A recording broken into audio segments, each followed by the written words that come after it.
Hoje nós vamos iniciar o estudo do reino plantae. A biologia é dividida em vários ramos.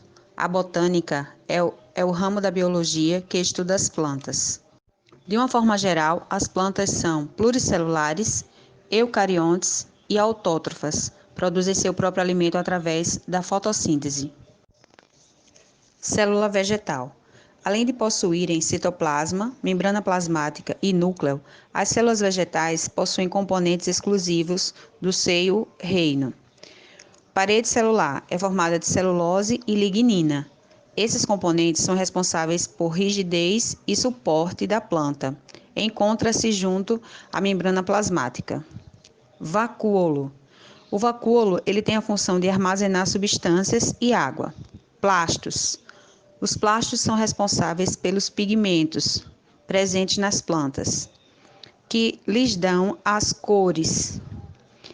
Cloroplasto. Cloroplasto é uma organela exclusiva das plantas que tem como função a produção de clorofila, responsável por parte da fotossíntese. Tecidos vegetais.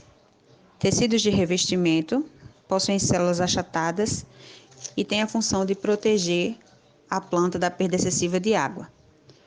Tecidos de sustentação. Possuem células com paredes mais grossas e têm a função de suporte e proteção. Tecidos condutores. Têm a função de conduzir substâncias. Esses tecidos condutores são divididos em xilema e floema.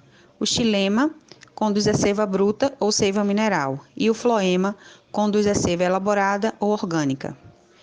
Tecidos de crescimento. Possuem uma divisão celular muito rápida, responsável pelo crescimento da planta. Classificação das plantas. Inicialmente, elas são separadas em avasculares e vasculares. As plantas avasculares são as que não possuem tecido condutor de seivas, que, no caso, as briófitas.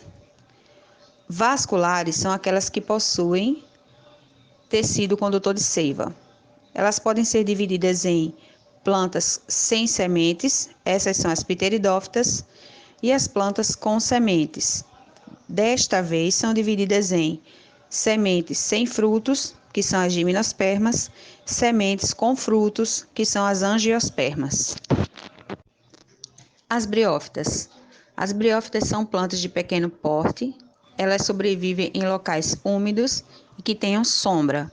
São avasculares, ou seja, não possuem tecidos de condução de seiva. São formados por rizóides, estruturas que prendem a planta no substrato.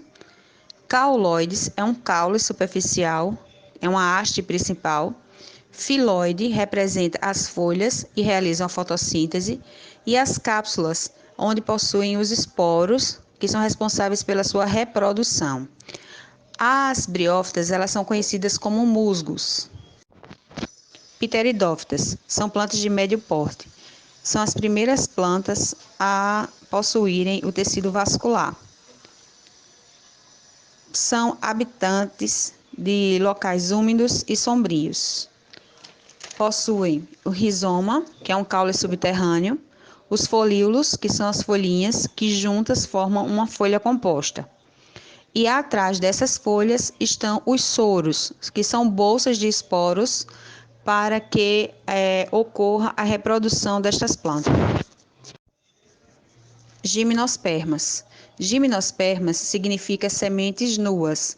São vasculares, são de grande porte, possuem sementes, porém as suas sementes não são protegidas por uma flor. Com isso, ela não dá frutos. Possuem folhas, caule e raiz verdadeiras. Angiospermas são as plantas mais completas. Elas possuem folhas, caule, raiz, sementes, flores e frutos. São vasculares e, de acordo com o seu tamanho, elas podem ser herbáceas, arbustivas ou arbóreas. São todas as plantas que possuem flores.